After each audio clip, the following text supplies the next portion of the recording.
So ఇవాళ పొద్దునే మాట్లాడడం జరిగింది. సో చెప్పాను, ఇలా నీ బర్త్డే ఇక్కడ కూడా చేసుకుంటున్నావు అని చెప్పా. హ్యాపీ ఫీల్ అయింది. అండ్ August 15th బెంగళూరులో కూడా అవేకెనింగ్ యూత్ ఫెస్ట్ అని జరిగింది. యూత్ ఫెస్ట్ మొత్తం 16 నుంచి 35 లోపల ఉన్న యువత అంతా అక్కడ చేరారు. 600 మంది యువతతోటి అవేకెనింగ్ యూత్ ఫెస్ట్ అక్కడ బెంగళూరులో జరిగిందండి. చాలామందికి తెలియకపోవచ్చు. 15, 16, 17 అక్కడ జరిగింది బెంగళూరులో. Only youth. అంటే యూత్ అంటే జనరల్గా అందరూ యూత్ అని అనుకుంటారు. కాకపోతే పత్రిజీ ఇది పెట్టారంట 13 నుంచి 35 వరకు. ఆ లెక్కన పైమా వాళ్ళు ఆధ్వర్యంగా వాళ్ళు జరిగిందనమాట. సో నాకు తెలిసి సందేశం అయితే ఆయన ఇవ్వగలరు. నేనైతే ఇంతే మాట్లాడతా. ఎందుకంటే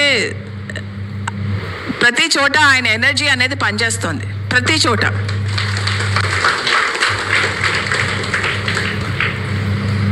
పక్కన నుండి నడిపిస్తున్నట్టు అనిపిస్తుంది.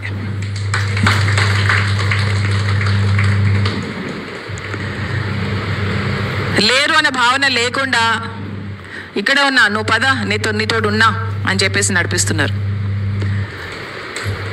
సో అది పత్రిజీ ఎనర్జీ. ఎంతో చక్కగా మనందరినీ గైడ్ చేసుకుంటూ వెళ్తున్నారు. ధ్యాన యోగంలో పట్టుకుందాము, భక్తి యోగంలోకి జారకండి.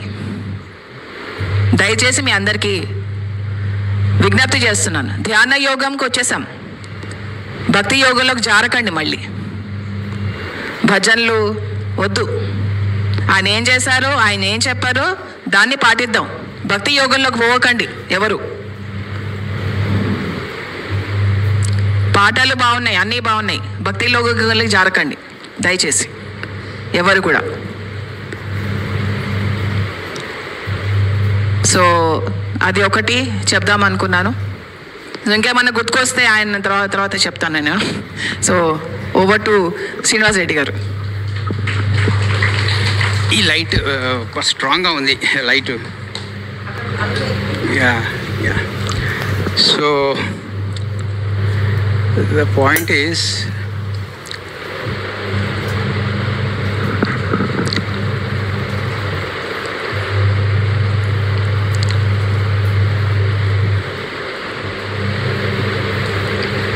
సో ఫస్ట్ పత్రి మేడంకి I would like to wish many happy returns of the day.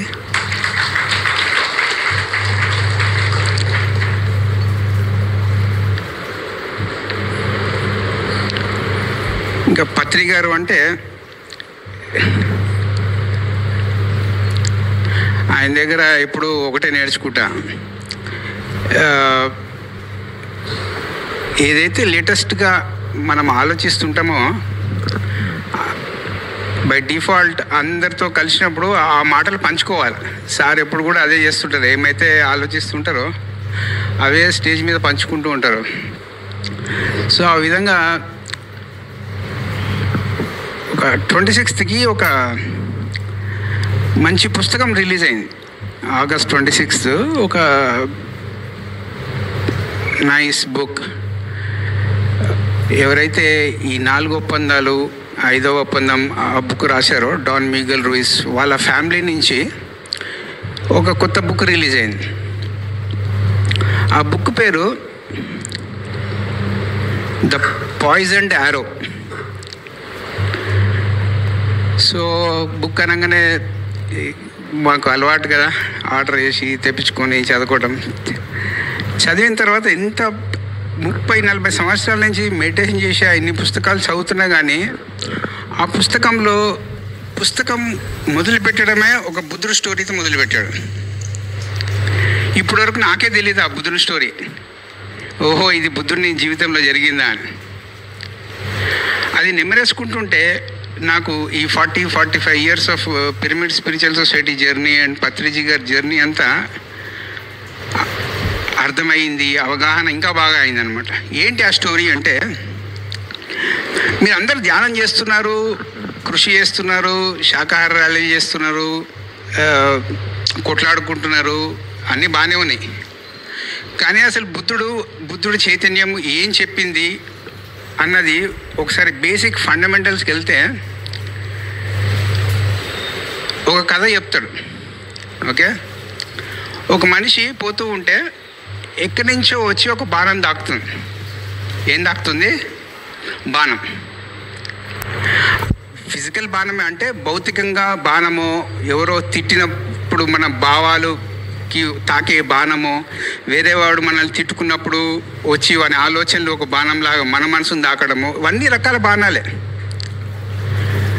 Point ఏంటి అంటే అతనికి వచ్చి ఒక బాణం తాకుతుంది. ఏం తాకుతుంది? బాణం తాకుతుంది. ఆ పక్కన మీలాంటి వాళ్ళందరూ వచ్చి ఏం చేస్తారంటే, అరే ఈయనకు బాణం తాకింది, ఒకడైతే చేసి ఉరుక్కుంటే వెళ్ళి డాక్టర్ని పిలుచుకొని వస్తాడు. అరే నాకు బాణం తాకిందిరా బాబు. అంతే కదా, ఏం చేస్తాం? ఎవరికైనా బాణం తాకిందంటే అరే బాణం తాకింది, తీసేసి ఏదైనా హెల్ప్ చేద్దాము అనే ఆలోచనలో ఉంటారు. అవునా కాదా? ఎవరికైతే ఈ బాణం తాకిందో వాడేమంటాడంటే, ఆగు నాకు ఇప్పుడు బాణం తీయకు, నాకు ఇప్పుడు ఏం తెలియాలంటే ఈ బాణం ఎవడు కొట్టాడు, ఎందుకు కొట్టాడు, ఎక్కడి నుంచి కొట్టాడు, వానికి ఆ బాణం కొట్టడానికి ఎక్కడి నుంచి ఆ ఆలోచన వచ్చింది, అవన్నీ తెలిసినాక అప్పుడు నేను ఈ బాణం తీయను అంటాడు.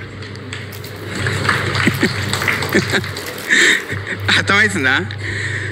సో బుద్ధుడు ఏం చెప్తాడంటే, కామన్ సెన్స్ ఉండాలిరా. ఆ బాణంకి ముందర కొంచెం పాయిజన్ అంటించి బాణం కొడతారు ఎవడన్నా, అంతే. అవునా కాదా? ఇప్పుడు నువ్వు ఆ బాణం తీయకపోతే ఆ బాణంకి ఉన్న ఆ విషము నీ లోపలికి వెళ్తుందో వెళ్ళదా? సో బుద్ధుడు ఏం చెప్పాడంటే, కామన్ సెన్స్ యూజ్ చేయండి. ఫస్ట్ మీ భౌతిక బాధలు, మీ భావాలతో వచ్చిన బాధలు, మీ మనసు జ్ఞాపకాల నుంచి వచ్చే బాధల్ని ఫస్ట్ తీసేయండి. ఫస్ట్ మెడిటేషన్లో కూర్చోండి, తర్వాత ఇవన్నీ మాట్లాడండి. వేరే లోకాలు ఎలా ఉన్నాయి, వేరే లోకాల నుంచి మెసేజ్లు ఎలా వస్తున్నాయి, మీ పూర్వజన్మలేంది, మీ వచ్చే జన్మలేంది, ఈ సోది అంటే తర్వాత మాట్లాడండి. ఫస్ట్ నోరు మూసుకొని కళ్ళు మూసుకొని కూర్చోండి. అది బుద్ధుడు చెప్పాడు. మీరు అందరూ ఏం చేస్తున్నారంటే ఆ బాణాలను ఇట్లనే పెట్టుకొని స్టేజ్లెక్కి మాట్లాడుతున్నారు. పత్రి గారు ఎప్పుడు కూడా ఆ బాణంని పెట్టుకొని మాట్లాడలేదు కాబట్టి ఆయన ప్రతి మూమెంట్లో, ప్రతిసారి ఆయనను కలిసినప్పుడు ఒక కొత్తదనం కనపడేది. మనమేమో ఎప్పుడు చూడు ఈ పాత చింతకాయ పచ్చడిలాగా బాణాలను ఇట్లా గుచ్చుకొని ఇంకా 10 గానాలు ఎక్కువ గుచ్చుకొని స్టేజ్లు ఎక్కుతున్నాం. సో బేసిక్ ఫండమెంటల్ బుద్ధుని టీచింగ్ ఏంటి అంటే, ఫస్ట్ మెడిటేషన్ చేయండి, నోరు మూసుకోండి, ఫస్ట్ కళ్ళు మూసుకోండి. మెడిటేషన్ చేసిన తర్వాత వేరే లోకాలు సంచరిస్తారా, వేరే వాళ్ళ కర్మను దగ్ధం చేస్తారా, ఈ సొసైటీని విశ్వవ్యాప్తం చేస్తారా, ఇవన్నీ తర్వాత మాట్లాడచ్చు. ఫస్ట్ బేసిక్ ఏంటి? ఆ బాణం తీసేసి ఆ ఊంటుని తీసేయడానికి ఫస్ట్ ఏం చేయాలి? మీరు ధ్యానం చేయాలి. ఈ ధ్యానం చేయకుండా అమలక కబుర్లు, లొడలొడలొడలొడలు వాగుళ్ళు, ఈ ఊండ్స్ అంతా పెరుగుతుంటాయి. అర్థమవుతుందా? బుద్ధుడు చెప్పింది ఆ కామన్ సెన్స్. ఆ మనిషి ఈ కథలో మనిషిలాగా నాకు అన్నీ తెలిసిన తర్వాత నీ బాణం తీస్తా అన్నారు అనుకోండి, మీ ఇష్టం. ఆ చాయిస్ కూడా ఉంది, మీ ఇష్టం. ఇలాంటివి ఎందుకంటే ఈ భూమి మీద ఎన్ని బుద్ధుడికి సంబంధించిన ఆర్గనైజేషన్స్, శివుడికి సంబంధించిన ఆర్గనైజేషన్స్, ధ్యానంకి సంబంధించిన ఆర్గనైజేషన్స్ వచ్చాయో, కానీ మనం చూడాల్సింది ఏంటంటే వాని లోపట వాని బాధలన్నీ, భయాలన్నీ అణగదొక్కుని ముంగటి వాని కోసం పనిచేస్తున్నాడా, వాని భయాలను తగ్గించుకుంటూ, వాని బాధలను తగ్గించుకుంటూ ముంగటి వానికి హెల్ప్ చేస్తున్నాడా? ఈ 2 రకాల గురువులు ఉన్నారు. కానీ పత్రి గారు మొదటి రకం గురువు. అంటే ఈ పాయిజన్ ఆరోలు ఎప్పుడు ఆయన పెట్టుకోలే. అర్థమవుతుందా? ఎప్పుడైతే ఈ పాయిజన్ ఆరో లేదు అంటే కనుక సిస్టంలో భయం ఉండడానికి ఆస్కారం లేదు. ఎందుకు భయం గురించి మాట్లాడుతున్నాను అంటే, ఇదే కాన్సెప్ట్ పత్రిజీ గారు నవంబర్ నెలలో పుట్టారు. November 11th. నవంబర్ 11th జనరల్గా ఫుల్ మూన్ సైన్స్లో ఏం చెప్తారు అంటే, ఆ నవంబర్ జన్మలో మంత్లో పుట్టిన వాళ్ళ ఆత్మ పర్పస్ ఏముంటుంది అంటే, అందరికీ ఈ భూమి మీద ఫియర్లెస్నెస్ నేర్పించడానికి వాళ్ళు వస్తారు. అంటే భయం లేని తత్వం నేర్పించడానికి వస్తారు. మళ్ళీ పత్రిజీ గారు ధ్యానంతో పాటు ఆ భయం లేని తనం మీ అందరికీ నేర్పించాడా లేదా అన్నది భవిష్యత్తులో తెలుస్తుంది. ఎందుకంటే ఎక్కడైతే భయం ఉంటుందో అక్కడ పురోగతి ఉండదు, ఎక్కడైతే భయం ఉంటుందో అక్కడ ఐక్యత ఉండదు, ఎక్కడైతే భయం ఉంటుందో అక్కడ కలిసి జీవించడం అనేది అసాధ్యం, ఎక్కడైతే భయం ఉంటుందో సృష్టించే తత్వం ఉండదు. ఎందుకంటే I have travelled with Patriji's family for about 35 years. ఆ 35 yearsలో మళ్ళీ పత్రిజీ గారికి ఎక్కువ భయమా మేడంకి ఎక్కువ భయమా అంటే పత్రి గారికి ఎక్కువ భయం, పత్రి మేడంకి అసలు భయమే లేదు, అస్సలు భయపడదు ఆమె. ఎందుకంటే one of the greatest truth ఏంటి అంటే మీ అందరికి చాలామందికి తెలియదు, అది 1995 నుంచి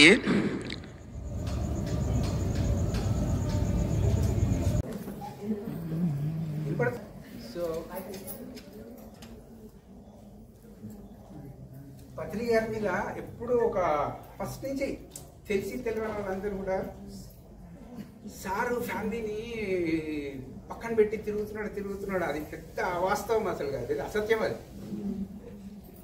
ఎందుకంటే నేను దగ్గర నుండి చూసా. ఎందుకంటే ఫస్ట్ నేను పిరమిడ్ స్పిరిచువల్ సొసైటీకి మెడిటేషన్ కోసం వచ్చా, దాని తర్వాత వాళ్ళ ఇంట్లో నాకు ఒక స్థానం దొరికింది. ఎంత సంక్షోభమైన మూమెంట్లో కూడా పత్రిజీ గారు కుటుంబంలో వదలలే. ఎప్పుడు కూడా బయట కనపడుతుండొచ్చు వీళ్ళకు మనస్పర్ధలు ఉన్నాయి, లేకపోతే ఈవిడ ఒకటి అంటది ఆయన ఒకటి అంటది అని అంటారు, కానీ పత్రిక గారు ఎప్పుడు కూడా ఎంత పెద్ద ప్రాబ్లం వచ్చినా ఎంత సంక్షోభం వచ్చినా he never left his family. So is a complete family man. దయచేసి మీరు పెట్టుకోకండి బుద్ధుడు కూడా ఫ్యామిలీ వదిలిపోయాడు, మా పత్రి కూడా ఫ్యామిలీ వదిలిపోయాడు అట్లాంటి అసలు ఫ్యామిలీ కాలే పత్రి చూస్తారు ఫ్యామిలీ లైఫ్లో. ఇది పెద్ద అసత్యం అది. ఎందుకంటే ఆయన ఎన్నో పెద్ద పెద్దవి వదులుకున్నాడు, కానీ ఫ్యామిలీ వల్ల ఫ్యామిలీని ఎప్పుడు వదలలే. So what I wanted to tell మీరందరూ సంఘంకి గ్రూప్కి చాలా చేస్తున్నారు, 100 marks. ఓకే, దానికి నో డౌట్ అబౌట్ దట్. మీరు మీ పర్సనల్ లైఫ్కి 100 marks. కానీ వీళ్ళిద్దరి దగ్గర నుంచి ఏం నేర్చుకోవాలి అంటే కుటుంబ చైతన్యం. ఫ్యామిలీ అన్నది, ఫ్యామిలీలో ఉన్న ఇష్యూస్, ఫ్యామిలీలో ఉన్న ఛాలెంజెస్, ఫ్యామిలీలో ఉన్న ప్రాబ్లమ్స్ పక్కన పెట్టకండి. ఎందుకంటే నేను చాలామంది చూస్తుంటా, వాళ్ళు ఇండివిజువల్గా బాగానే ఉంటారు, గ్రూప్లో బాగానే ఉంటారు, కానీ వాళ్ళకి ఎప్పుడు చూసినా ఈ ఫ్యామిలీ తలకాయ నొప్పులు ఎక్కువ ఉంటాయి. అర్థమైతే దయచేసి ఆ ఫ్యామిలీ తలకాయ నొప్పులు పక్కన పెట్టకండి, వాటిని కూడా సాల్వ్ చేసుకోండి మీ ధ్యానంతో. ఎందుకంటే మీ కుటుంబంలో ఉండేవాళ్ళు మీకు ఏదో నేర్పించడానికే వచ్చారు. ఎప్పుడైతే మీరు ఈ ఫ్యామిలీ కాన్షియస్నెస్, ఫ్యామిలీ ప్రాబ్లమ్స్ అన్ని సాల్వ్ చేసేస్తారో మీ ఈ గ్రూప్లో పనిచేయడానికి మీ చైతన్యం ఇంకా బాగా ఎఫిషియెంట్గా తయారవుతుంది, నైపుణ్యం పెరుగుతుంది. ఎందుకు మనం నైపుణ్యంగా గ్రూప్లో పనిచేయలేకపోతున్నాం అంటే ఈ ఫ్యామిలీ ప్రాబ్లమ్స్ అన్నీ లోపల ఎవరికి చెప్పుకోకుండా దాచుకుంటున్నాం. ఒరే నేను మెడిటేషన్ చేస్తున్నా, నాకు ఇంట్లో ప్రాబ్లమ్స్ ఉన్నాయని చెప్పుకోవడం మొహమాటం అందరికీ. అట్లాంటివి ఏం లేదు. ఆ ఫ్యామిలీ ప్రాబ్లమ్స్ కూడా మీ యొక్క ధ్యాన సాధనతో ఎదుర్కొని వాటికి కూడా పరిష్కారం తెచ్చుకోండి. అప్పుడు ఈ ఫ్యామిలీ ప్రాబ్లమ్స్ ఎప్పుడైతే సాల్వ్ అయిపోతాయో మీరు గ్రూప్కి చేయాల్సిన పనులన్నీ బాగా నైపుణ్యంతో చేస్తారు. ఎప్పుడైతే ఈ ఫ్యామిలీ ప్రాబ్లమ్స్తో లోపల మీరు భయపడుతూ ఉంటారో వాటి యొక్క ప్రతిబింబం గ్రూప్ మీద పడుతుంది. అర్థమవుతుందా నేను చెప్పేది? So common sense, family problems solve చేసుకోండి. అండ్ బేసిక్గా ఇప్పుడు కూడా ఫండమెంటల్స్ని వదిలిపెట్టకండి. ఫస్ట్ 40 రోజులు ధ్యానం చేయండి. ఓకే, 40 రోజులు చేస్తారా, 4 నెలలు చేస్తారా, 6 నెలలు చేస్తారా? అండ్ లైక్ ఈ ఇయర్ పత్రి గారు ఎప్పుడైతే బాడీ వెకేట్ చేసిన తర్వాత నాకు ఎంత బాగా అర్థమైందంటే ఆయన ఉన్నప్పుడు చేయలేనివన్నీ ఆయన బాడీ వదిలేసిన తర్వాత అందరూ ఇష్టం వచ్చినట్టు చేసుకున్నారు. రకరకాల ధ్యానాలు చేసుకున్నారు, రకరకాల ఊహా ఎక్సర్సైజులు చేసుకున్నారు, గైడెడ్ మెడిటేషన్ ఒకరేమో గైడెడ్ మెడిటేషన్ చెయ్యొద్దు అంటాడు, ఒక పెద్ద ఆయన అలుగుతాడు. ఇంకొకడు అంటాడు నేను ఎందుకు గైడెడ్ మెడిటేషన్ చేయించొద్దు అని ఇంకొకడు అలుగుతాడు. ఆయన ఉన్నప్పుడేమో నోరు ఇప్పని వాళ్ళు అందరూ ఇప్పుడు అన్నీ నోరిప్పేశారు. మీరు చెప్పాలనుకున్నవి చేయాల్సుకున్నవన్నీ చేసేసారు. ఎందుకంటే ఈ ఈ పిరమిడ్ స్పిరిచువల్ సొసైటీలో బెస్ట్ ఏంటంటే ఇక్కడ మీరు ఏం వాగాలనుకున్నా వాగచ్చు, నో అబ్జెక్షన్. కానీ అది నిజంగా లైఫ్ లాంగ్ మీరు వాగగలరా అన్నదే ప్రశ్న. సంవత్సరం రోజులు వాగితే 11th to 13th మంత్ మనకే అనిపిస్తుంది, అబ్బా నేను ఇంకా గంట సేపు క్లాస్ తీసుకోలేనురా బాబు అని. అట్లా ఏదైతే మీరు 40-50 సంవత్సరాలు ఒక విషయంని చెప్పగలిగితే మొదలుపెట్టండి, మధ్యలో వదిలిపెట్టేవి స్టార్ట్ చేయకండి. అర్థమవుతుందా? ఎందుకంటే ఇక్కడ మిమ్మల్ని ఎవడు కంట్రోల్ చేయడు, మిమ్మల్ని మీరు కంట్రోల్ చేసుకోవాల్సిందే. దానికోసం టైం వేస్ట్ చేస్తారా? అప్పుడు కర్మ గురించి మాట్లాడదాం. అర్థమవుతుందా? So basically I want to tell is first SIT in meditation. ఎందుకంటే పత్రిక గారు ఎప్పుడు ఒకటే చెప్పేవారు, నేను ఈ 40 సంవత్సరాలు అందరికి ఏం నేర్పించానో లేదో నాకు తెలియదురా, నేనైతే బేరీ చేసుకోలేను, కానీ అందరు నా దగ్గర వచ్చిన వాళ్ళందరూ ఒకటైతే నేర్చుకున్నారు అన్నాడు. ఏందో చెప్పండి? కూర్చోవడానికి నేర్చుకున్నాం. ఎందుకంటే నేను అందరినీ కూర్చోబెట్టడం నేర్పించా, ఏది భౌతికంగా. కానీ చాలామంది భౌతికంగా సార్ చెప్పిందే తీసుకుంటారు. కూర్చోవడం అంటే ఏంది? భౌతికంగా కూర్చున్నాం. మళ్ళీ మీ భావాలు ఒక దగ్గర కూర్చుంటున్నాయా? మీ మనసు ఒక దగ్గర కూర్చుంటుందా? మళ్ళీ ఆయన కూర్చోబెట్టడం నేర్పించినప్పుడు మీ మనసు కూడా ఒక దగ్గర కూర్చోవాలి కదా, నిలకడగా. మళ్ళీ ఎందుకు కూర్చోవట్లే? దానికి ఆయన జవాబు చెప్తాడా, మీరు జవాబు చెప్పాలా? మీరే అన్నారు కదా కూర్చోవడం నేర్పించాడని, అవునా కదా? కూర్చోవడానికి 3 అర్థాలు ఉన్నాయి. భౌతికంగా కూర్చోవచ్చు, భావాలను భౌతికంగా ఒక ప్లేస్లో పెట్టి కూర్చోవచ్చు, మనసు భావాలు భౌతికంగా 3 శ్వాసతో కూర్చోవచ్చు. మళ్ళీ మనం ఎలా కూర్చుంటున్నాం? భౌతికంగా ఇక్కడ కూర్చుంటున్నాం. ధ్యానం ముందర మనసు ఎక్కడ తిరిగేది, ఇప్పుడు కూడా అక్కడెక్కడో తిరుగుతుంది. మరి అది కూర్చోవడమా? మళ్ళీ చూడండి, కూర్చోవడాన్ని నేర్చుకోండి. ఆయన కూర్చోవడం నేర్పించాడు అంటే దాని అప్లికేషన్ మీరు చేసుకోవాలి. So this is what my message is. Family consciousness is very important. కుటుంబం అన్నది చాలా ఇంపార్టెంటు. ఈ ఓషో బుక్కులు, మిడిమిడి జ్ఞానం ఉన్న బుక్కులు ఏదో చదివేసి ఈవిడ నాకు ఈ జన్మలో వైఫ్, నాకు ఇంకొక జన్మలో వైఫ్, ఇవన్నీ కారణం లేకుండా మీ యొక్క ఇన్సానిటీ అంటే మీ పిచ్చితనంతో కూడి ఉన్న చైతన్యంతో చేసే క్లాసులు ఇవన్నీ ఆధ్యాత్మిక శాస్త్రంకి ఇలాంటి వాగడానికి సంబంధమే లేదు. I'm telling you very clearly. అందుకోసమే పత్రిక గారు ఎప్పుడు కూడా సైంటిఫిక్గా ఉండాలా అని చెప్పేవారు. ఇప్పుడు ఏమైపోతుందంటే మీరు ఎక్కువ మాట్లాడేస్తున్నారు, ఎక్కువ వాగేస్తున్నారు. బాణాలు నాకు అక్కడైతే ఏం కనపడుతున్నాయి అంటే అబ్జర్వేషన్లో ఓన్లీ బాణాలు కనపడుతున్నాయి. ఆ బాణంకి ఏమో విషంని పెట్టి మీ మాటలు వస్తున్నాయి, పుస్ పుస్ పుస్ పుస్ పుస్ పుస్ పుస్ అనుకుంటా. మీరేమనుకుంటున్నారంటే లోక కళ్యాణం అవుతుంది అనుకుంటున్నారు. ఆ పోగలు పడకండి. భయం లేని మాటలు వస్తే వెలుగు నిండుతుంది. భయంతో కూడి సంకల్పమేమో భయము దాక్కుంది, మాటలేమో కోటలు దాటుతున్నాయి, లోక కళ్యాణం జరగదు. This is what both of them you take it. ఎందుకంటే ఏదైనా చెప్తే కాన్సెప్ట్ ఏం చేస్తారంటే దాన్ని పర్సనలైజ్ చేసేస్తారు. ఇప్పుడు శివ పార్వతి అంటే శివుని ఊహించేసుకుంటారు, పార్వతిని ఊహించేసుకుంటారు. దాన్ని ఎప్పుడు కూడా సింబాలిక్ రీడింగ్ని వాళ్ళని వ్యక్తులాగా చూడకూడదు. ఒక చైతన్య రూపంలో చూస్తే కనుక వాళ్ళు మీకు ఏం చెప్పాలనుకున్నారో అర్థమవుతుందా?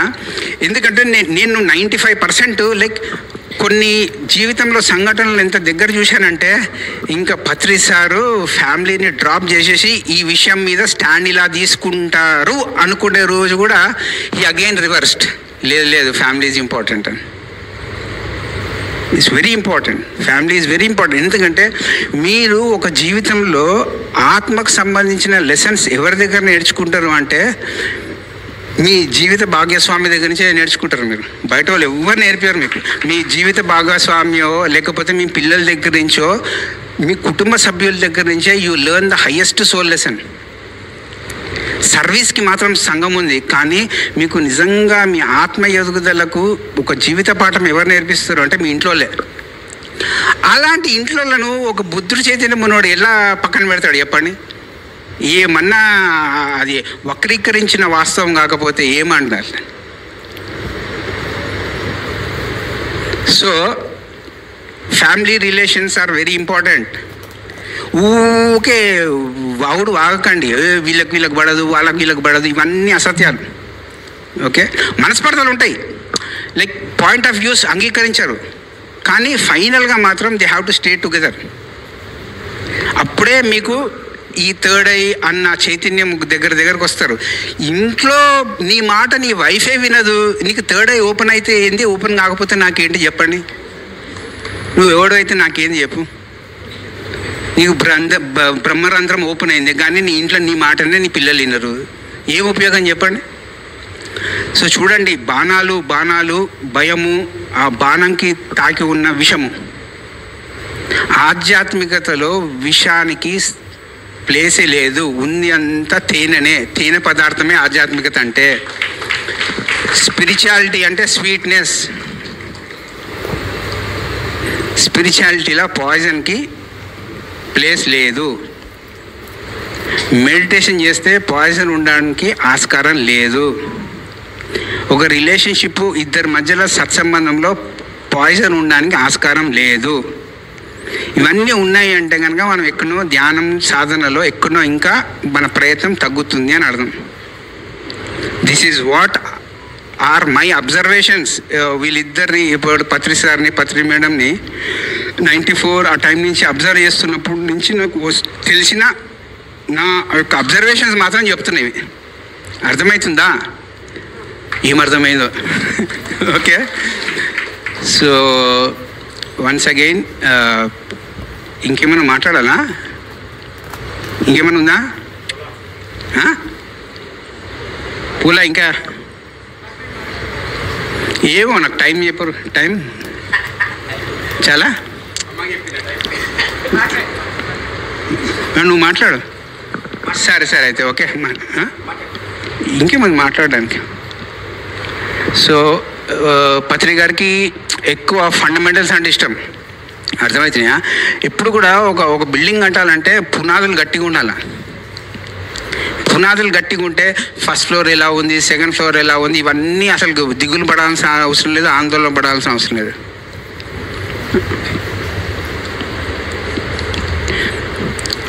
ఎందుకంటే ఈరోజు భూమి మీద నడుస్తున్న ఆధ్యాత్మికకు మనము ఎలా అడాప్ట్ కావాలన్నది ఇది big challenge.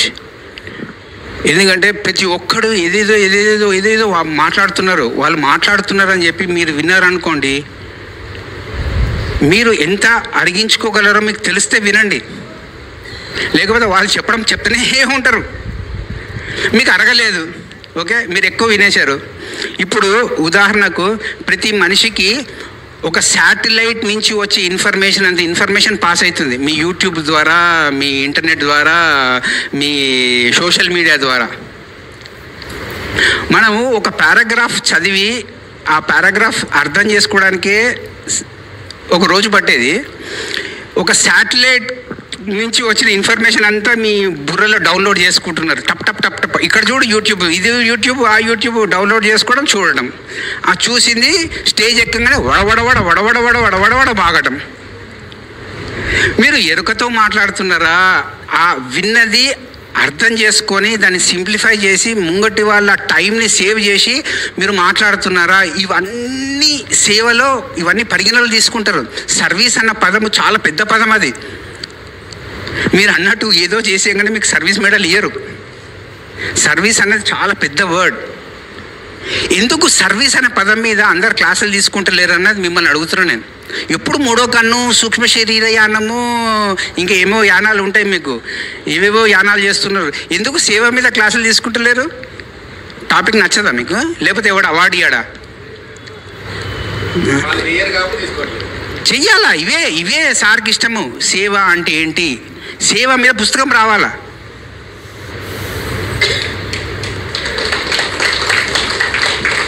This is what he liked. ఆయన ఎప్పుడన్నా ఒక 50 పుస్తకాలు చదివిన తర్వాతనే నోరిపెట్టాడు. కానీ ఇది రివర్స్ కూడా చూస్తున్నాం. ఏ పుస్తకం చదవని వాడు కూడా నోరిపుతున్నాడు. దాన్ని కూడా యాక్సెప్ట్ చేస్తున్నాం. కానీ ఆ ఎఫిషియన్సీ అన్నది చూడండి, ఆ నైపుణ్యం అన్నది చూడండి. Okay. And like the biggest అపోహ ఈస్ సారు ఫ్యామిలీ రెస్పాన్సిబిలిటీస్ చేయలేదన్నది పెద్ద ఏమంటారు, అది కంప్లైంట్ అనండి, అది తెలిసి తెలియని వాళ్ళు వాగుడు, కానీ దాంతో సత్యం లేదు. ఈజ్ ఎ కంప్లీట్ ఫ్యామిలీ రెస్పాన్సిబిలిటీని నిర్వర్తించిన మనిషి ఆయన. ఐఎమ్ గివింగ్ క్లారిటీ, ఎందుకంటే I have seen him for 36 years. Okay. So ఎందుకంటే ఆడవాళ్ళ దగ్గర నుంచి నేర్చుకోవాలి అంటే మళ్ళీ ఇక్కడ పెద్ద అర్థం కాని కాన్సెప్ట్. ఆడవాళ్ళు అంటే భౌతికంగా ఆడవారు అని కాదు, మేల్స్లో కూడా ఫెమినైన్ ఎనర్జీ ఉంటుంది, ఫిమేల్స్లో కూడా ఫిమినైన్ ఎనర్జీ ఉంటుంది. ఫిమినైన్ ఎనర్జీ అంటే ఏంటి అంటే రిసెప్టివిటీ. ఇప్పుడు ఈ భూమిని అమ్మ అంటాం, అవునా కాదా? ఆ తత్వము ధ్యానం చేస్తే రావాలా, మదర్ అర్త్. అంతేగాని ఇప్పుడు దగ్గర ఏమైపోతుందంటే ఈ స్త్రీలందరికీ మొగోళ్ళంటే పడట్లేదు ఎందుకో. మేము ధ్యానం చేస్తాం ఇండిపెండెంట్గా, మాకు మీ సపోర్ట్ వద్దు అంటారు. వీళ్ళేమో వీళ్ళని వదిలి ఉండలేరు. వీళ్ళు 2500 సంవత్సరాల క్రితమే బుద్ధుడు కూడా ఫస్ట్లో ఓన్లీ మేల్స్కే పెట్టేవాడు క్లాసులు. తర్వాత later he made even females join his group. కానీ ఇక్కడ ఏమైపోతుందంటే మొగోళ్ళేమో ఆడవాళ్ళలాగా తయారవుతున్నారు, ఆడవాళ్ళేమో మొగోళ్ళలాగా తయారవుతున్నారు. అది పెద్ద తలకాయ నొప్పి వచ్చేసింది. ఎక్కడ లేని పౌరుషాలు, ఎక్కడ లేని మాటలు, ఏం రా రోడ్డు మీదకి రా చూసుకుంటా అనే టైప్ తయారవుతున్నారు ఆడవాళ్ళు.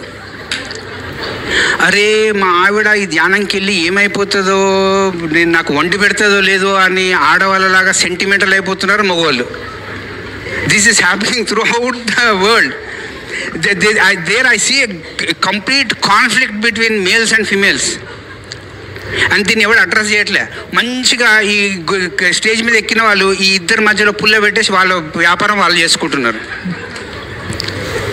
This is happening everywhere, I'm telling you. ఎందుకంటే పోనీ వైఫ్ అండ్ హస్బెండ్ ఒక గ్రూప్ అనుకో, పిల్లలు ఆపోజిట్. నువ్వేంది డాడీ నాకు చెప్పేది, నేను వేరే మెడిటేషన్ చేస్తాను, నేను ఈ మెడిటేషన్ ఎందుకు ఇవ్వాలా అంటాడు పిల్లోడు. ఇంట్లో పిల్లోడు ఇద్దరు పేరెంట్స్ ఒక గ్రూప్ అయితే అమ్మాయి ఒక గ్రూపు.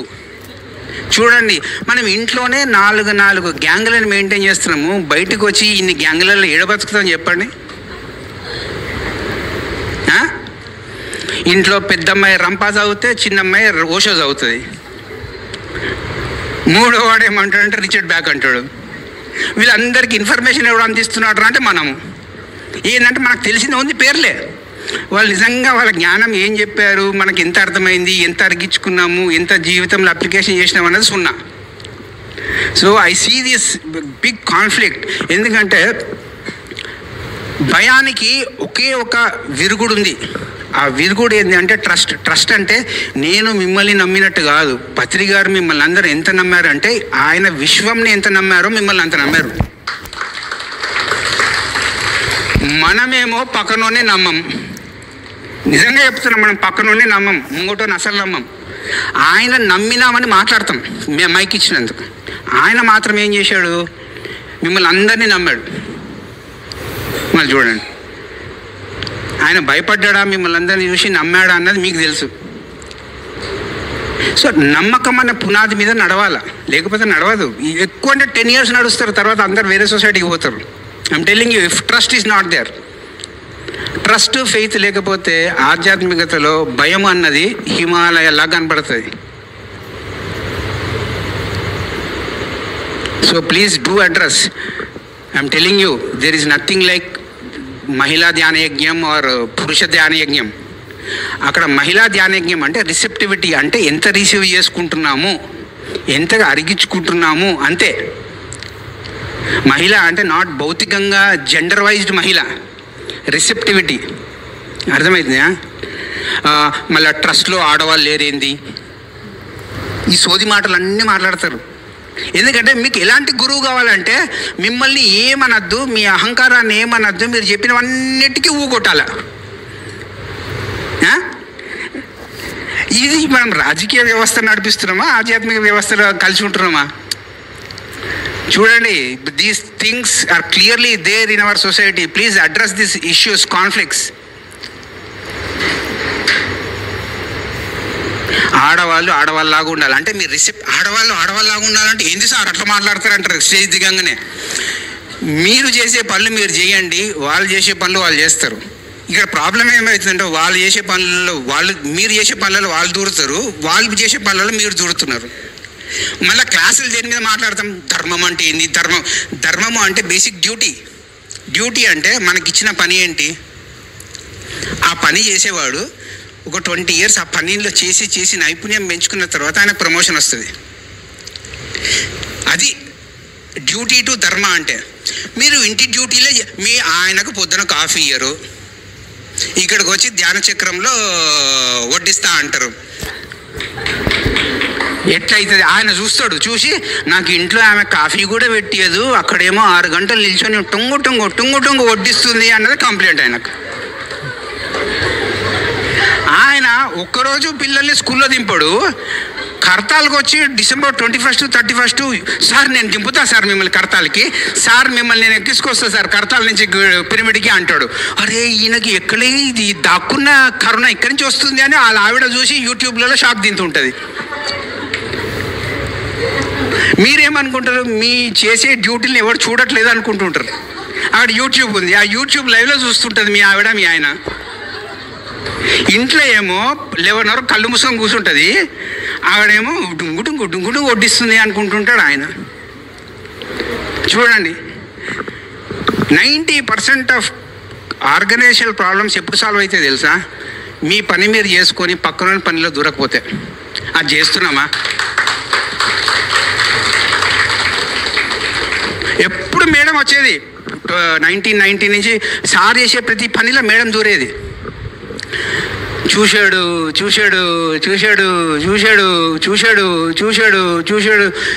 2014లో అన్నాడు, అమ్మ ఇప్పుడు అర్థమైందిరా, ఇప్పుడు నా పనిలో మేడం ఇంటర్ఫియర్ కాదురా అన్నాడు. ఇప్పుడు 25 years తర్వాత అన్నాడు సార్ ఆ స్టేట్మెంట్. నిజంగా ఉందా మీకు అంత సహనము? మీ పిల్లలు మిమ్మల్ని అర్థం చేసుకోనికి 25 సంవత్సరాలు పడుతుంది. వెయిట్ చేస్తారా మీరు? మీకు రేపే వాళ్ళు వెళ్ళినట్టు అయిపోవాలా? రేపే మీ పిల్లలకు తేడా ఇవ్వకుండా అయిపోవాలా? చూడండి, ఆయన అవన్నీ చేసి సహనమే ప్రగతి అన్నాడు. మనం ఇక్కడ ఏమంటున్నాం? నీ సహనం ఏదో నీకు తెలియదు. ఓ ప్రగతి అంటే ఏంటంటే ఇక్కడ చైర్లు నిండాయా లేదా, అది ప్రగతి కానే కాదు. ఎంతమందికి ఫండమెంటల్స్ అర్థమయ్యాయో అదే ప్రగతి. I'm telling you very openly. మీ ఆయన మీకు అర్థం కాకపోతే మీకు సగం ఆధ్యాత్మికత అర్థం కాదు. మీ ఆవిడ మీకు అర్థం కాకపోతే మీకు 90% ఆధ్యాత్మికత అర్థం కాదు. మీ అమ్మ నాన్న అర్థం కాకపోతే పిల్లలకి అసలు ఆధ్యాత్మికలో ధ్యానంలో కూర్చోడానికి ఆస్కారమే లేదు. ఊకే మాట్లాడతారు, మేము చిన్నప్పటి నుంచి ధ్యానం చేసినామని. ఎవ్వరి అరే 40 days ధ్యానం చేస్తేనే అన్నీ సెట్ అవుతాయి, 40 years ధ్యానం చేస్తే భూమి సెట్ కాదా? చూడండి,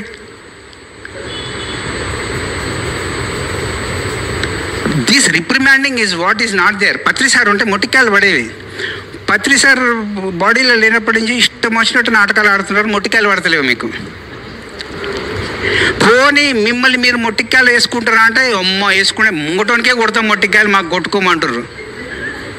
ఇక మీ ఇష్టం. అండ్ అందుకోసం మీరు నాకు ఆపర్చునిటీ ఏంటంటే, ఇప్పుడు పత్రి మేడం గురించి మాట్లాడచ్చు, పత్రి సార్ గురించి మాట్లాడచ్చు, మీ గురించి ఏం మాట్లాడచ్చు. నన్ను ఏమన్నారు? ఎందుకంటే ఇది మీకు సెంటిమెంటడే. అర్థమవుతుందా? So all these things are put together is what Buddha teachings are.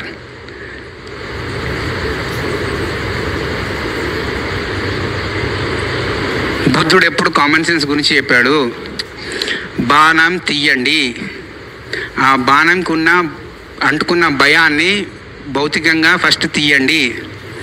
మీరు ఎన్ని సందర్భాలలో భయం నుంచి బయటపడతారో మీరంతా బుద్ధత్వానికి దగ్గర అవుతారు. ఫస్ట్ థింగ్ సెక్యూరిటీ భయం. మూలాధారంలో అందరికి ఆ భయం ఉంది. మెడిటేషన్ కోతలు కోస్తారు, కానీ రేపటి దినం ఒక 4 రోజులు మీకు వచ్చే పైసలు రాకపోతే ఈ మాటలు మాట్లాడతారా? ఇప్పుడు మీకు ఒక 50,000 రావాలా ఎవరి నెల, మీరు ఒక 30,000 పిరమిడ్ సొసైటీ ఖర్చు పెడతారు. మీకు ఆ 50,000 రావు, అప్పుడు మీరు ఏమిస్తారు పిరమిడ్ సొసైటీకి? మీ ఇన్సెక్యూరిటీస్ నిజంగా సెక్యూర్ ఫీల్ అవుతున్నారా లేదా ఈజ్ వాట్ మూలాధార ఈజ్. ఒక్కరోజు నాకు వచ్చే పైసలు బ్యాంక్ అకౌంట్లో పడకపోతేనే నాకే టెన్షన్ పడుతుంటుంది. అరే పని మనిషి అడుగుతుంది ఏమి ఇవ్వాలరా బాబు రేపు పొద్దున్న. మీకు అనిపించదా? ధ్యానం చేయమ్మా అంటే వెళ్ళిపోతుంది ఆవిడ, అడుగుతుంది కదా జీతం, అవునా కదా? చూడండి మళ్ళీ మీ మూలాధార ఎంత భయంతో ఉందా. నెక్స్ట్ డిసెంబర్కి ఎంత పైసలు వస్తే లేదు ఇప్పుడు అందరూ ఆలోచిస్తుంటారు. ఇప్పుడు ఇక్కడ కూర్చున్న వాళ్ళందరూ ఇలా అంటారు మాకు మూలాధారం ఉందని. వీళ్ళు మూలాధారం షేక్ అవుతూ ఉంటుంది అక్టోబర్, నవంబర్, డిసెంబర్. ఎందుకంటే పైసలు రాలేదనుకో జనవరి నుంచి అప్పులలో అడుగుతారు వీళ్ళని, అవునా కదా? Yes sir no. సో నేను ప్రాక్టికల్గా అడుగుతున్నా మీ మూలాధారం ఎంత స్ట్రాంగ్ ఉంది అని. భయం లేదు, భయం లేదంటే ఒక 50 లక్షలు ఇవ్వండి, ఒక 50 లక్షలు ఇవ్వండి, మీకు ఎంత భయం లేదో చూడండి. మూలాధారంలో భయం ఉంది. రెండవది, ఇది మళ్ళీ మీరు అడల్ట్ జోక్ అనుకుంటారు ఏమనుకుంటారు, కానీ నేను మాట్లాడాలి.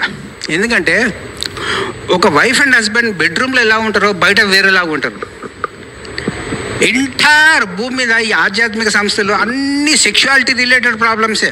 వీడు తక్కువ మాట్లాడతాడు, వీడు తప్పుగా మాట్లాడతాడు, వీడు తక్కువగా బిహేవ్ చేస్తాడు అని మొగోళ్ళ మీద ఆడోళ్ళ కంప్లైంట్, ఆడోళ్ళ మీద మొగోళ్ళ కంప్లైంట్.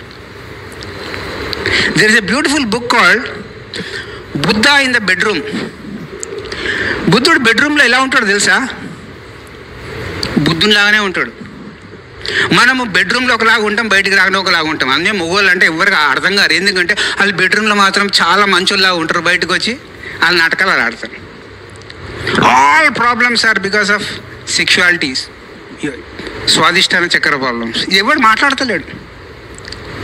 Third, relationship problems. మణిపూరకం వానికే సత్సంబంధం లేదు, ముంగటంతో వాడు ఐక్యతతో ఎట్లా పనిచేస్తాడు అనుకుంటారు మీరు? ఇంపాసిబుల్. మణిపూరక చక్రం of our organisation is very very bad, very very bad. Sorry for telling my observations. ఇంకా 4, అనాహత చక్ర.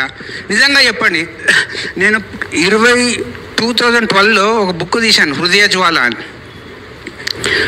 ఎందుకు తీశారు సార్ ఈ బుక్? తొక్కల బుక్, వేస్ట్ బుక్, పనికిరాని బుక్ అని తిట్టారు. కన్హాలో ఏముంది ఇప్పుడు? హార్ట్ఫుల్నెస్. పెద్ద కనపడితేమో హార్ట్ఫుల్నెస్, బుక్ తీస్తేమో హార్ట్ లేదా? ఏందో మీరు ఎట్లా చూస్తారో ఒక థింగ్ నాకు అర్థం కాదు. భౌతికంగా మీ హృదయమేమో మీకు కావాలా? నిజంగా చెప్పండి, ధ్యానంతో మీ హృదయంతో ఎంత స్నేహం చేశారు మీరు? ఎప్పుడు కూడా ముంగటి వాని హార్ట్ని తీసేటి మాటలు మాట్లాడతాం. వాడు నువ్వు ఒకటైతే నీ నోట్లో నుంచి మాటలు ఎట్లా రావాలా? హార్ట్ లేదు. ఎందుకు హార్ట్ లేదు? ఆడవాళ్ళు హార్ట్ నుంచి దూరం అయిపోతున్నారు. మీ ఆప్యాయత ఏమైంది? మీ సహనం ఏమైంది? మీ కరుణ ఏమైంది? అన్నీ దూరం చేసేసుకుంటున్నారు. అన్నీ కుటుంబంలో కనపడట్లేదు. అన్నీ అనర్హత లేదు. అనర్హత లేకపోతే విశుద్ధ.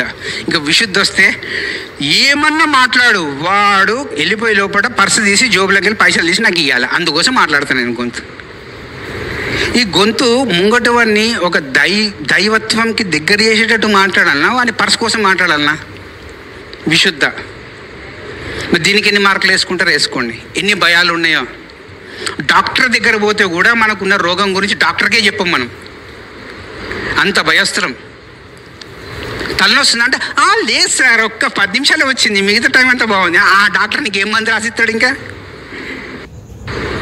చూడండి, విశుద్ధ. విశుద్ధ తర్వాత ఆజ్ఞ. ఆజ్ఞ అంటే విజన్ గురించి. 3000 సంవత్సరంలో ఏం జరగబోతుందో చెప్పండి. తర్వాత సహస్రార. ఇన్ని భయాలలో ఎన్ని భయాలను జయించారు మీరు ధ్యానం చేసి? ఈ ధ్యాన చక్రంలో చెప్పండి. చెప్తారా మళ్ళా? అది మీరు మీ గురువు గారికి ఇచ్చే గురుదక్షిణ. భయం ఉన్న దగ్గర ట్రస్ట్ ఉండదు, ట్రస్ట్ ఉన్న దగ్గర భయం ఉండడానికి ఆస్కారం లేదు. అందుకోసమే ఈయన అన్ని ట్రస్ట్లు ఓపెన్ చేశాడు సార్.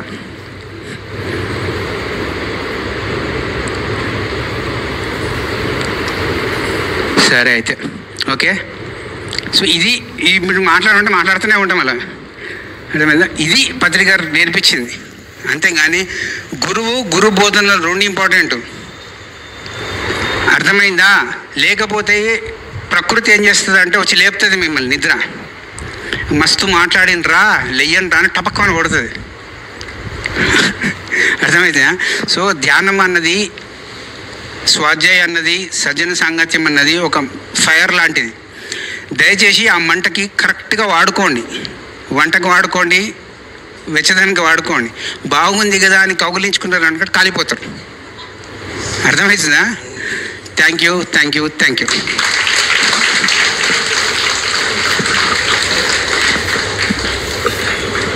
ఆయన మాట్లాడుతుంటే నాకు కూడా కొన్ని గుర్తుకొచ్చా, షేర్ చేసుకోవచ్చా?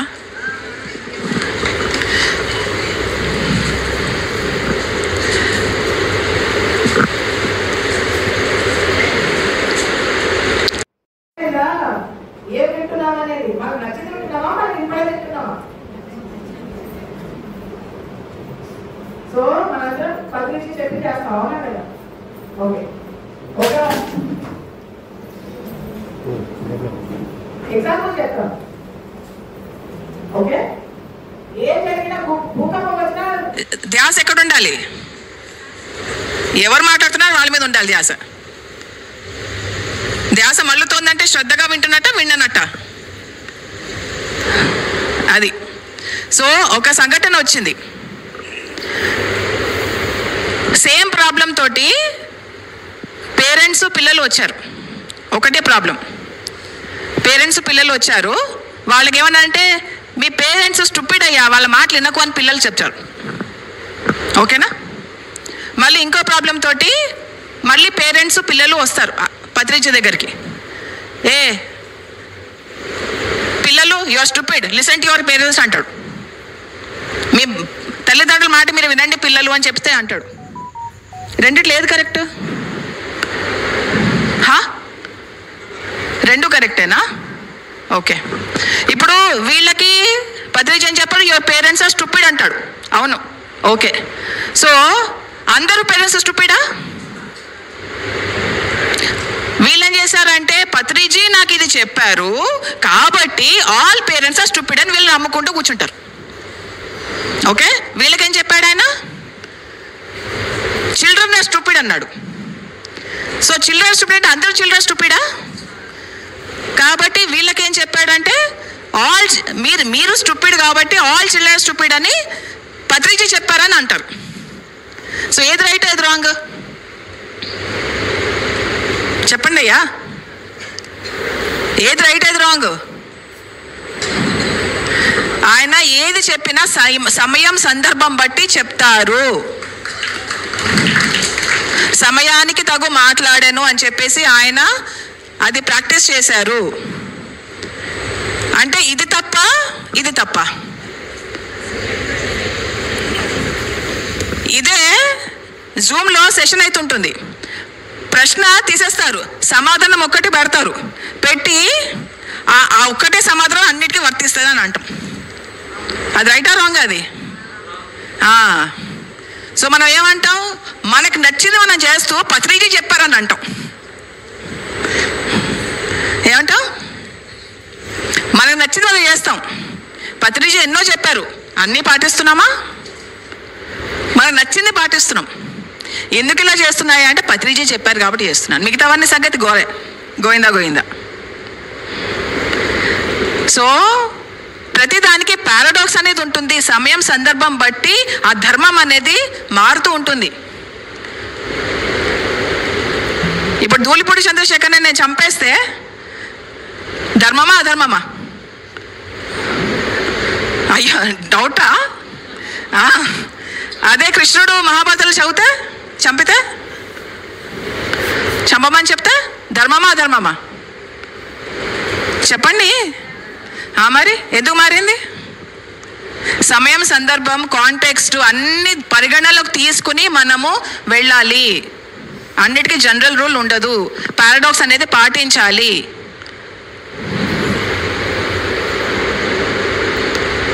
వాళ్ళకి తగ్గట్టు వాళ్ళ మెంటల్ స్టేటస్, ఇమోషనల్ స్టేటస్ అన్నిటికి తగ్గట్టు వాళ్ళకి సమాధానం ఇచ్చాడు.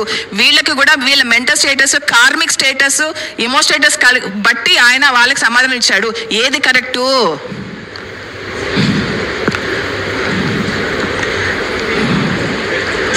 సిచ్యువేషన్ బట్టి వెళ్ళాలి. సో పత్రిజీ చెప్పినది వింటారా వినరా? ఏది వింటారు అది మీ ఇష్టం. జనరల్గా ఏం చేస్తాడు, నాకు నచ్చిందని వింటా. ఇప్పుడు పక్కనోడు వచ్చి, ఇప్పుడు పూలా గారు వచ్చి నాకు డిఫరెంట్గా నాకు పత్రిజీ చెప్పారంటే, అలా చెప్పలే పత్రిజీ, నాకు ఇలాగే చెప్పారు, నీకు రాంగ్ అని అంటాం. కానీ ఆయనకు అదే చెప్పారే, నాకు ఇలా చెప్పారు, నాకు ఇది రైటు, ఆయనకు ఇది రైటు. ఇద్దరం ఫ్రెండ్స్గా ఉండొచ్చా ఉండకూడదా? ఎందుకు ఉండకూడదు? ఉండాలి కదా. మరి ఎందుకు ఉండట్లేకపోతున్నావు?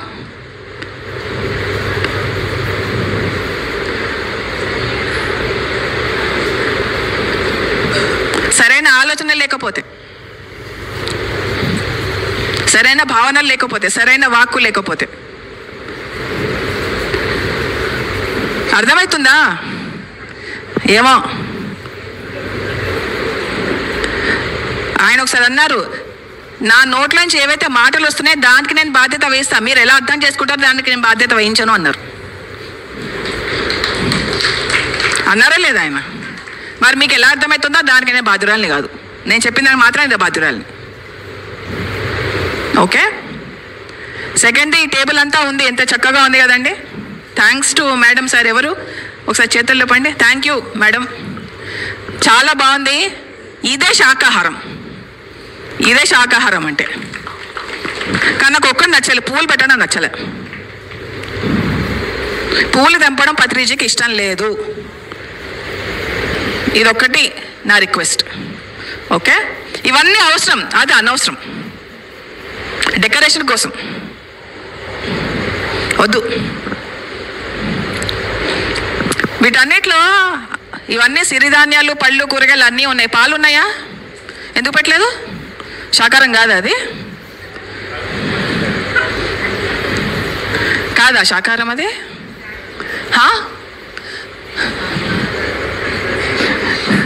ఇప్పుడు ఏం మాట్లాడరు, మీ అందరికి నా గురించి తెలుసు కాబట్టి. సో ఇవే తిందాం హాయిగా, ప్రకృతి ఇచ్చింది మనం ఇవే తిందాం, సహజంగా ఉందాం, సహజంగా జీవిద్దాం, ఏ జీవిని హింసించకుండా హాయిగా జీవిద్దాం. ఇవి ఏ జీవి నుంచి తీసుకోలేదు కాబట్టి ఇవన్నీ సాత్విక ఆహారము. So thank you very much my dear friends. ఇంకొకటి ఏంటంటే, ఇప్పుడు భోజనం ఉంటుంది, రోజంతా ఉంటారా మీరు? ఉండరా? ఉండాలి. సో ప్రతి ఒక్కళ్ళు కూడా ఫ్యాన్స్ అవ్వకండి, స్టూడెంట్స్ అవ్వండి. ఏదన్నా సైంటిఫిక్గా ఆలోచించండి, గుడ్డిగా ఏది నమ్మకండి. ఆయన స్పిరిచువల్ సైంటిఫిక్గా స్టూడెంట్స్ అవ్వమని చెప్పాడా? నేను ఏ చెప్తాను నమ్మేయండి గుడ్డిగా అన్నాడు ఆయన. మరి మీకే ఆన్సర్ తెలుసు, మీరు ఏం నమ్ముతున్నారో, ఏం సైంటిఫిక్గా చేస్తున్నారో మీకే తెలియాలి. సో సైంటిఫిక్గా ఉండండి, స్టూడెంట్లాగా ఉండండి, ఫ్యాన్స్గా ఉండకండి, స్టూడెంట్గా ఉండండి, సైన్స్ స్టూడెంట్స్ లాగా ఉండండి. Okay okay madam. Okay madam. Thank you. Back to పూరా.